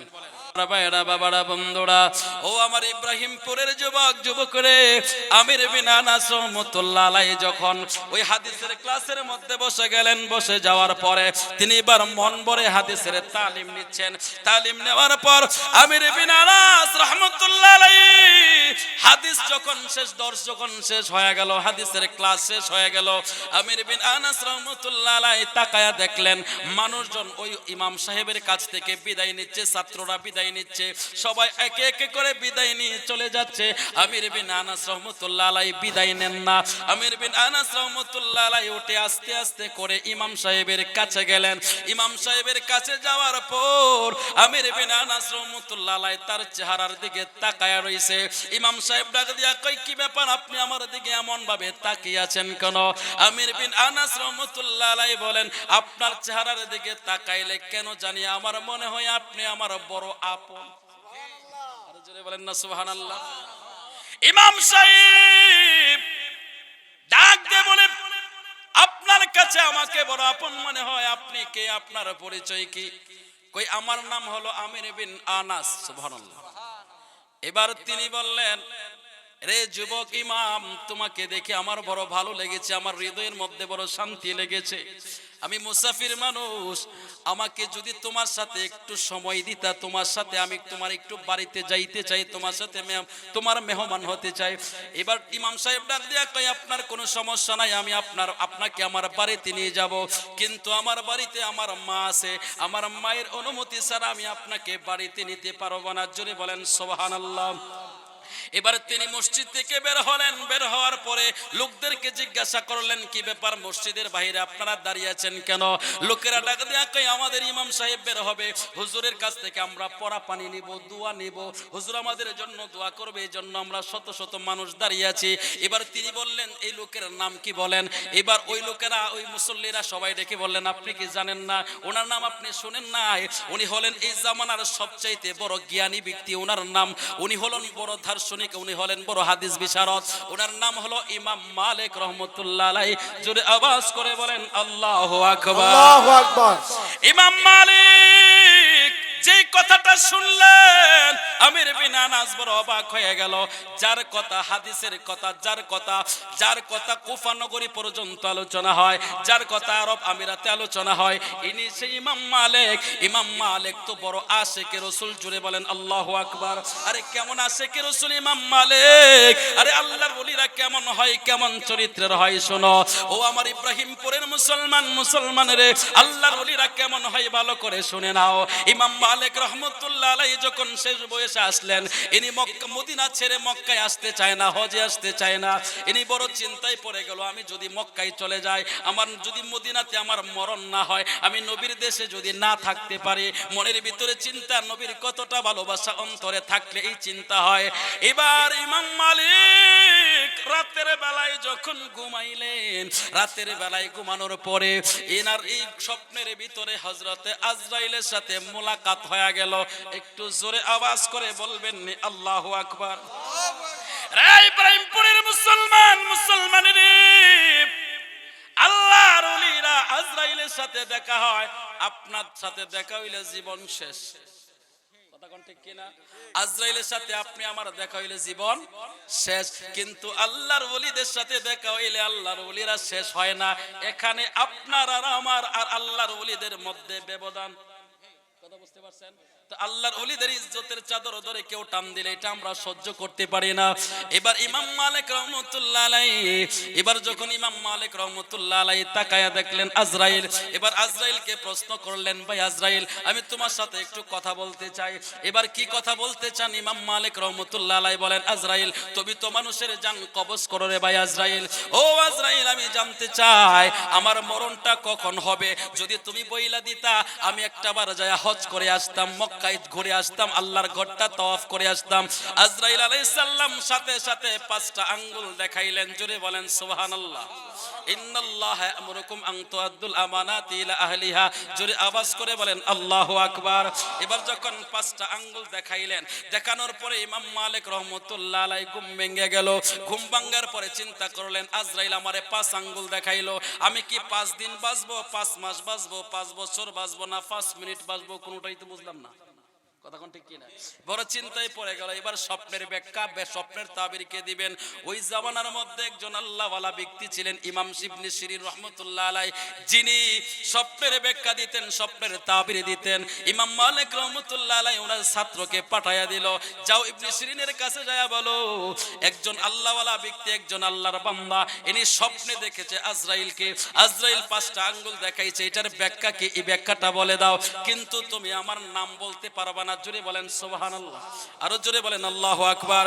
রে ইব্রাহিমপুরের মুসলমান রে, ইমাম মালিক রহমতুল্লাহ আলাইহি যখন এই কথা বলে দিলেন, ইবনে সিরিন রহমতুল্লাহ আলাইহি যখন বললেন, কে স্বপ্নটা দেখছে, স্বপ্নটা কে দেখছে, তার নাম বলো। এবার ছাত্র ডেকে বলে, না, তার নাম বলা যাবে না। ইবনে সিরিন ডাক দিয়া কই, যদি নাম না বলো, তুমি না বললেও আমি জানি স্বপ্নটা কে দেখছে। আরো জোরে বলেন আল্লাহু আকবার। আরে ডুব দিলে রূপ দেখতে পাবি রে, তুই ডুব দিলে রূপ দেখতে পাবি রে, পাবে তোর খুদে মহাজন, পাবে তোর খুদে মহাজন, পীরের দিল দরিয়ায় ডুবে দেখ ওরে আমার মন, পীরের দিল দরিয়ায় ডুবে দেখ ওরে আমার মন। দিল যখন হবে খাঁটি, বুঝতে পারবে উজান বাটি, কোথায় কি রতন আছে সেই নদীর ওই গম্ভীর তীরে, আছে সেই নদীর ওই গম্ভীর তীরে, কত মানিক আর কাঞ্চন, কত মানিক আর কাঞ্চন, পীরের দিল দরিয়ায় ডুবে দেখ ওরে আমার মন। জোরে আওয়াজ করে বলেন আল্লাহু আকবার। আপনার কাছে বললে আপনি বলতে পারবেন? এই কথা বলতে পারবেন? বলতে পারবেন না। ইবনে সিরিন কয়, আমি জানি কে স্বপ্ন দেখছে। এবার ছাত্র ডাক দিয়ে বলেন, ওগো আল্লাহর ওলি ইবনে সিরিন, আপনি কেমনে জানলেন স্বপ্ন কে দেখেছে? বলে, আমি আন্দাজ করেছি, আইডিয়া করেছি, আর আমি জানি। সুবহানাল্লাহ বলেন। বলে, এই জামানার মধ্যে এই স্বপ্ন একমাত্র ইমাম মালিক ছাড়া দ্বিতীয় কেউ দেখতে পারে না। আরো জোরে বলেন আল্লাহু আকবার। ছাত্র বড় অবাক হয়ে গেল, ইবনে সিরিন ইমাম মালিকের কথা বললেন, ইমাম মালিকের কথা বললেন। ওই ছাত্র ডাক দিয়া কয় আপনি কি করে জানলেন? কই আরে ইমাম মালিক তো কত বড় আশিকে রাসূল। ইমাম মালিক যখন ছাত্রদেরকে দর্শ দিচ্ছেন, হাদিস পড়াচ্ছেন, ইমাম মালিক রহমাতুল্লাহ আলাইহির পিছন দিয়া তার জামার ভিতর একটা বিষাক্ত বিচ্ছু ঢুকে গেল। বিচ্ছু ওনার শরীরের মধ্যে দংশন করতেছে, কামড় দিচ্ছে, সারা শরীর বিষে বিষাক্ত হয়ে যাচ্ছে, চোখ দিয়া টপ টপ টপ টপ করে পানি এগুলো হাদিসের কিতাবের মধ্যে পড়তেছে। ছাত্ররা অবাক হয়ে গেল, অবাক হয়ে গেল।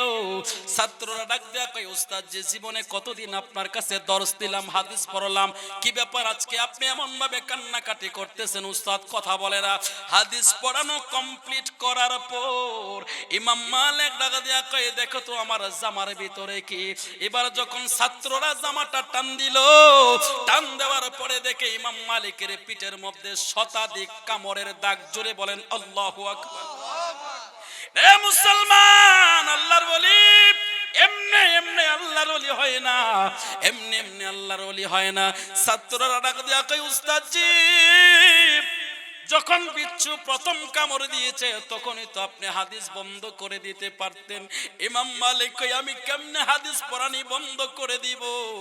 আমি যখন হাদিসটা শুরু করি তখন আমার মনে হয়ে যায় নবীর কথা। রে আশিকে রাসূল, রে ইব্রাহিমপুরের মুসলমান, মুসলমান রে। ইমাম মালিক কই ছাত্ররা তোমরা শুনো, আমার নবী যখন হাদিস বলতো সাহাবীরা এমন ভাবে নবীর সামনে বসে যাইতো, এমন ভাবে নবীর সামনে থাকতো রে, মাথার মধ্যে পাখি বসে যাইতো, কথা বলতো না। ও মিয়া কেমন নবীর হাদিসের সম্মান করতো সাহাবায়ে কেরাম। আজকে বড় ভালো লাগছে আপনাদের চিফ গেস্ট আমার নবীর কথাটা, দ্বীনের কথাটা, কোরআনের কথাকে সম্মান করেছে। চাইলে উনি পারতো নবীর দ্বীনের আলোচনাটা মাঝখান দিয়ে কথা বলতেন, কিন্তু বলেন নাই। ইনি তাজিম করেছে, সম্মান করেছে। আল্লাহ এনার সম্মান বাড়ায় দেখ, সবাই বলেন আমিন। ইমাম মালিক ছাত্রদেরকে ডাক দিয়া কই রে ছাত্ররা তোমরা তো জানো না আমি যখন হাদিসের দর্শ দিতে থাকি, আমি যখন নবীর নামের হাদিসটা শুরু করি ক্বালা রাসূলুল্লাহ সাল্লাল্লাহু আলাইহি ওয়াসাল্লাম, আমার বলতে দেরি হয় রে, আমার হৃদয়টা নবীর রওজায় যাইতে দেরি হয় না। ও মায়ার নবী গো তুমি প্রেম শিখায়া কোথায় লুকাইলা বলো? ও মায়ার নবী গো তুমি প্রেম শিখায়া কোথায় লুকাইলা? আমরা কেমনে যাব তোমার কাছে নবী, কেমনে তোমার কাছে স্বপ্নে এসে বলো না তুমি প্রেম শিখায়া কোথায় লুকাইলা? ও আমার ইব্রাহিমপুরের যুবক, আমার নবীর মহব্বতে দুইটা হাত তুইলা নবীর দেখায় একটা ডাক দিয়া কন্যা ইয়া রাসূলুল্লাহ।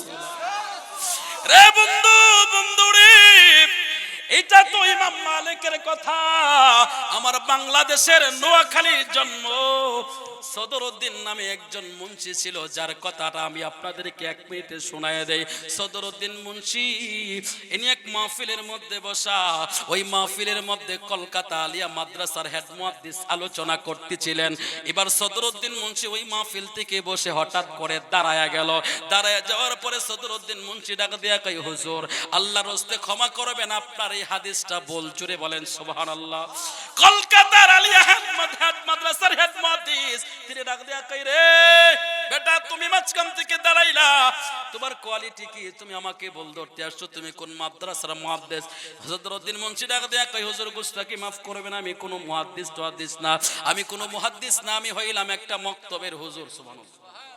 তুমি মক্তবের হুজুরে আমারে বল ধরতে আসছা? এবার সদরউদ্দিন মুন্সি ডাক দিয়া কই উস্তাদজি গুস্তাকি মাফ করবেন, আমি আপনাকে বল ধরলাম, আপনি হাদিস খুলে দেখেন, যদি আমারটা সত্য হয় মেনে নেবেন, আর যদি আমারটা মিথ্যা হয় বাদ দিয়ে দিবেন, এখানে ঝগড়া করার কিছু নাই। হাদিস খুলে দেখে সদরউদ্দিন মুন্সিরটাই সত্য। সুবহানাল্লাহ বলেন। এবার মুহাদ্দিস ডাক দিয়া কই সদরউদ্দিন রে, সদরউদ্দিন ব্যাপার কি রে সদরুদ্দিন, তুমি কেমনে জানলা, কেমনে বুঝলা? এই হাদিস যে বল আমি বললাম, তুমি কেমনে বললা? সদরুদ্দিন মুন্সি কই, হুজুর আপনি যখন হাদিস শুরু করলেন, আপনি কালা রাসূলুল্লাহ বলার সাথে সাথে আমার মুরাকাবা এসে গেছে। আরো জোরে বলেন আল্লাহু আকবার। ও মুহাদ্দিস সাহেব, আমি যখন মুরাকাবায় হালতে চলে গেলাম, আমি দেখি আমার নবী আমার সামনে দিয়ে যাচ্ছে। সুবহানাল্লাহ বলেন। আমার নবী ডাক দিয়া কয়, সদরুদ্দিন, সদরুদ্দিন রে, এই হাদিসটা বল, তুমি সঠিকটা বলে দাও। আমার নবী বইলা দিছে, এই জন্য আমি বলটা ধরতে পেরেছি। আমি আপনাদেরকে একটা কথাই বুঝাইতে চাইলাম, যদি বাংলার জমিনে, নোয়াখালীর জমিনে বৈশা সদরুদ্দিন মুন্সি মদিনা থেকে নবীকে দেখতে পারে, শুধু দেখা না, নবীর সাথে কথা বললেন, নবী সঠিক হাদিস বললেন, সেই সঠিক হাদিস ব্যাখ্যা করলেন, ওই নবীরে যদি কেউ কয় মরা নবী, এটা কি আমরা মুসলমান মানতে পারিনি? নারায়ে তাকবীর, আল্লাহু আকবার। নারায়ে রিসালাত, আহলে সুন্নাত ওয়াল জামাত, আল্লামা ওয়ারিসউদ্দিন হাসান বিল্লাহ সাহেব। একজন নবী আসিল গো সোনার মদিনায়, একজন নবী আসিল গো সোনার মদিনায়।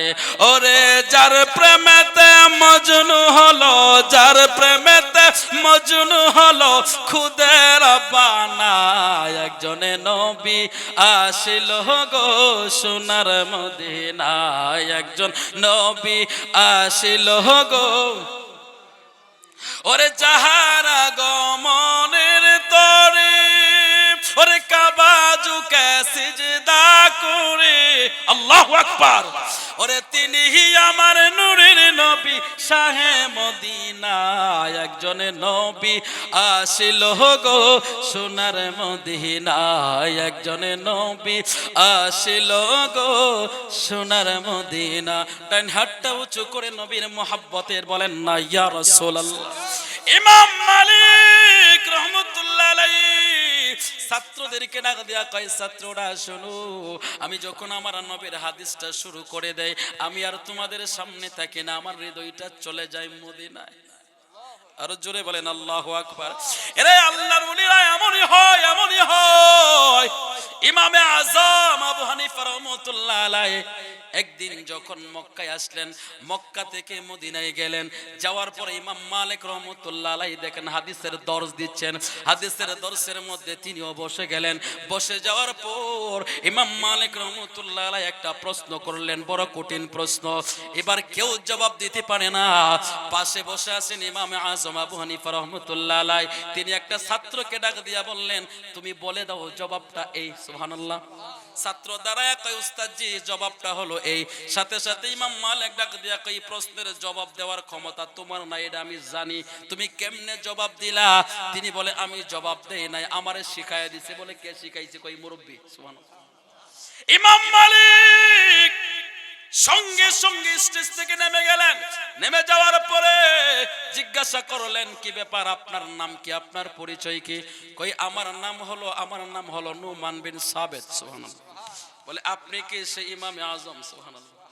আপনার নাম কি? আবু হানিফা। বলে হ্যাঁ আমার নাম আবু হানিফা।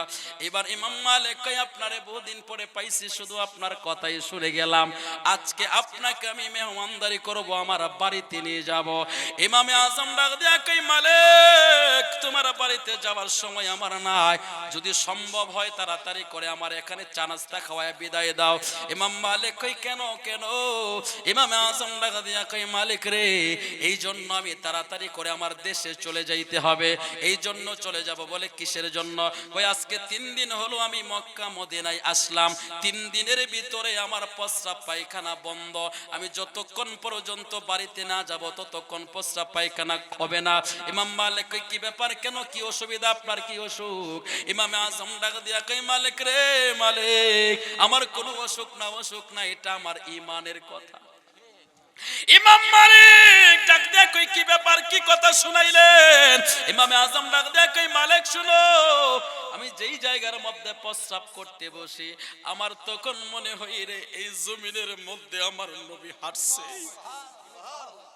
রে মালিক, মালিক রে, আমি যখন ডান দিকে যাই প্রস্রাব করতে বসি, আমার মনে হয় জমিনটা আমার নবী হেঁটেছে, আমার নবীর কদম লেগে জমিনটা এত দামি রে। আমার নবীর কদমের কারণে আমার আল্লাহ গোটা পৃথিবীটারে পবিত্র বানাইয়া দিছে। রে মালিক, ও মালিক, মালিক রে, আমি যখন মক্কায় গেলাম, মক্কাতে আমার প্রস্রাব করতে ইচ্ছে হয় না। আমি যেই দিকে তাকাই আমার নবীর স্মৃতি দেখি, আমি যেই দিকে যাই আমার নবীর কদম দেখি। আমার নবী রহমতের নবী বুঝি এই জমিন দিয়ে হেঁটেছে, আমি কি করে ওই জমিনের মধ্যে প্রস্রাব করি আমার ইমানে দেয় না। একটু আওয়াজ করে বলবেন নি আল্লাহু আকবার। নবী তুমি আমার হয়ে যাও, বলেন নবী তুমি আমার হয়ে যাও। তুমি আমার, আমি তোমার, তুমি আমার, আমি তোমার, একবার কথা দাও নবী তুমি আমার হয়ে যাও। জোরে আওয়াজ করে বলেন না আল্লাহু আকবার। রে ইব্রাহিমপুরের মুসলমান, মুসলমানের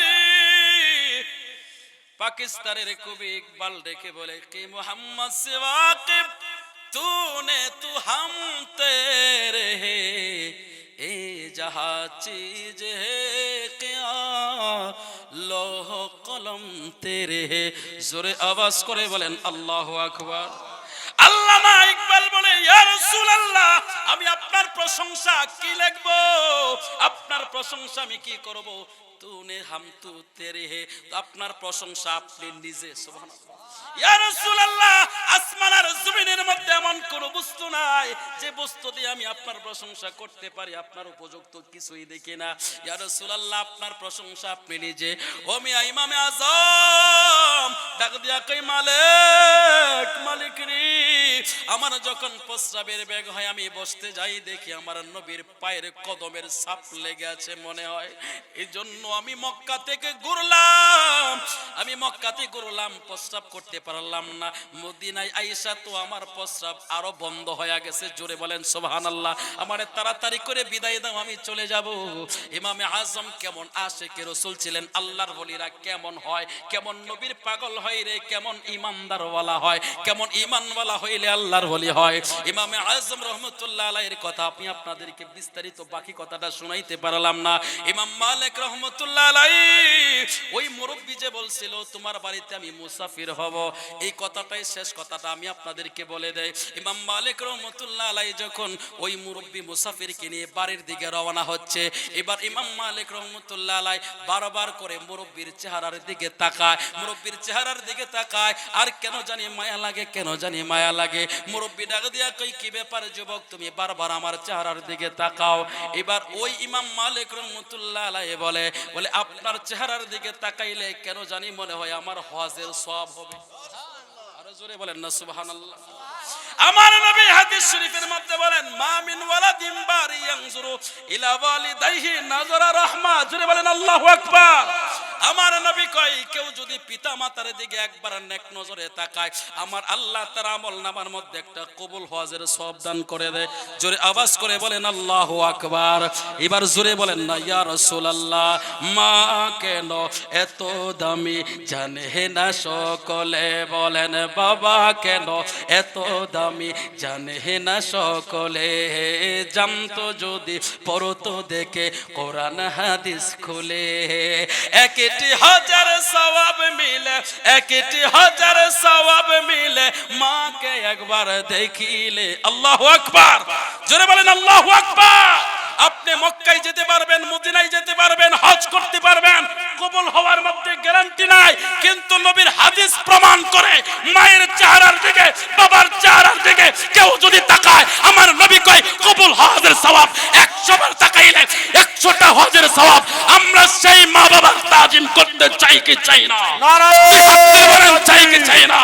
নারায়ে রিসালাত ইয়া রাসূলুল্লাহ। আহলে সুন্নাত ওয়াল জামাত আল্লামা ওয়ারিসউদ্দিন হাসান বিল্লাহ সাহেব চিল্লায় বলেন মারহাবা।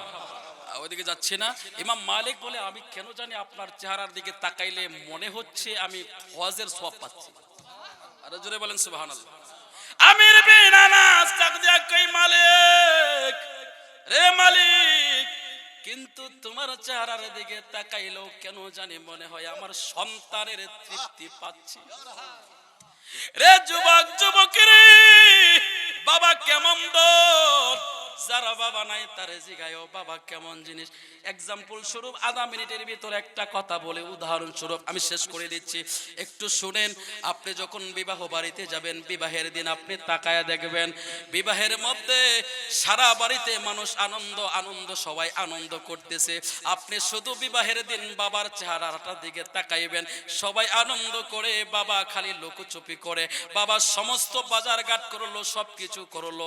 যতবার বাবা মেয়েটার সামনে পড়ে বাবা খালি আড়াল হয়ে যায়। বাবা যতবার মেয়েটার দিকে তাকাই কেন জানি কলিজাটার ভিতরে আগুন জ্বলে উঠে। আজকে আমার মেয়েটা আমার বাড়ি ছেড়ে আমাকে পর করে চলে যাবে, এমন কেন জানি মনে হয় রে।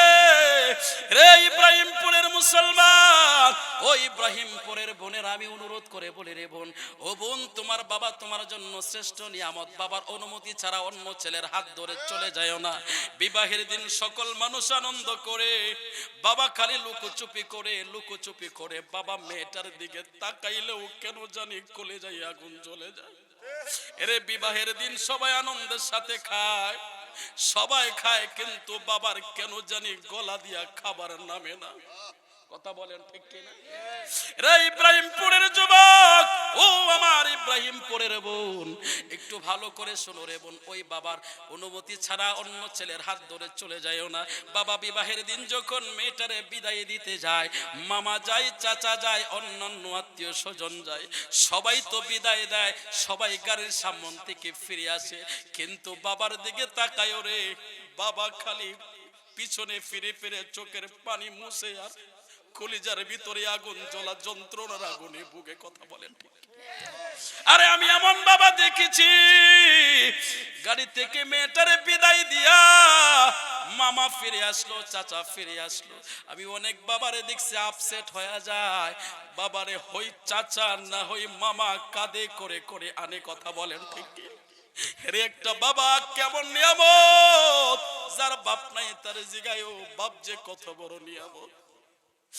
আজকেও আমার বাবাই ফোন দিয়া কইলো, মাহফিলে যাইবা, কথাবার্তা সাবধানে বইলো, বিপদের কোনো হাত পা নাই।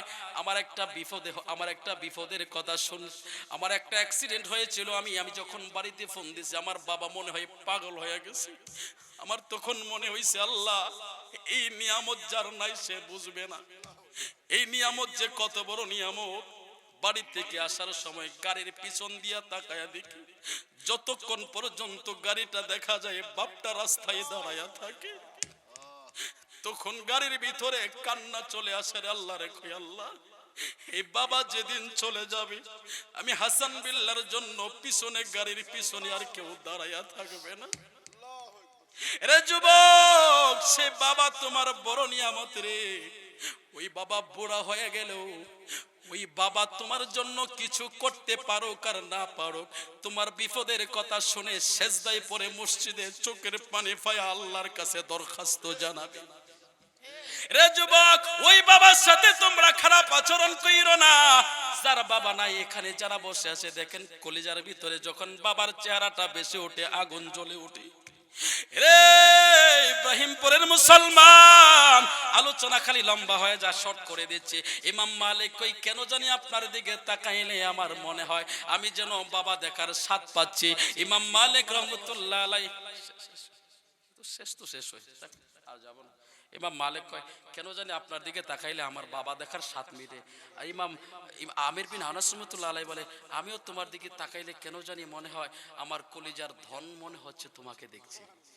জোরে বলেন সুবহানাল্লাহ। তো বাড়িতে যাচ্ছে হেঁটে হেঁটে প্রায় 5 কিলোমিটার রাস্তা, দুইজন একজন আর একজনের সাথে কথা হচ্ছে, এখন কথোপকথন হচ্ছে। বাকি বিস্তারিত পরিচয় তো বাড়ি দিয়ে গেলে মিলবো, কারণ উনিও তো দেখে নাই ওনার বাবাকে, উনিও তো ওনার সন্তানকে দেখে নাই। একমাত্র পরিচয় কে দিবে? মা। তা বলেন ঠিক কিনা? তো মার কাছে জামুকুম্বালা কথা কুমুকুল্লা, এর ভিতরে সিগন্যাল অলরেডি 8-10 বার চলে আসছে। তো যাই হোক, ওদিকে আর যাচ্ছি না। তবে একটা কথা মনে রাখেন, যেনারা আল্লাহর ওলি হয় তেনাদের অন্তরে নবীর প্রেম আর ভালোবাসা দিয়ে ভরপুর থাকে। কথা বলেন ঠিক কিনা? তো এই জন্য বলি নবীর মহাব্বতটা অন্তরে রাখেন, নবীর ভালোবাসাটা রাখেন। আর আল্লাহর ওলি তারাই হয় আল্লাযীনা আমানু ওয়া কানু ইয়াত্তাকুন। দুইটা গুণ যাদের মধ্যে থাকবে তিনারে হচ্ছেন আল্লাহর ওলি। এক হচ্ছে ইমানে ভরপুর পরিপূর্ণ ইমানদার হবে, দ্বিতীয় হচ্ছে তাকওয়াবান, তাকওয়ার সর্বোচ্চ মাকামে থাকবে, তিনারে হচ্ছে আল্লাহর ওলি। কথা বলেন ঠিক কিনা? তো বিস্তারিত তো আর বলার সময় নাই, আর বলতে পারবো না। এখানেই বিদায় আরজ করলাম। যতটুকু আলোচনা হয়েছে ভুল ত্রুটি ক্ষমা সুন্দর দৃষ্টিতে দেখবেন। যদি কোনো সময় দেখা হয় ইনশাল্লাহ বিস্তারিত আলোচনা হবে।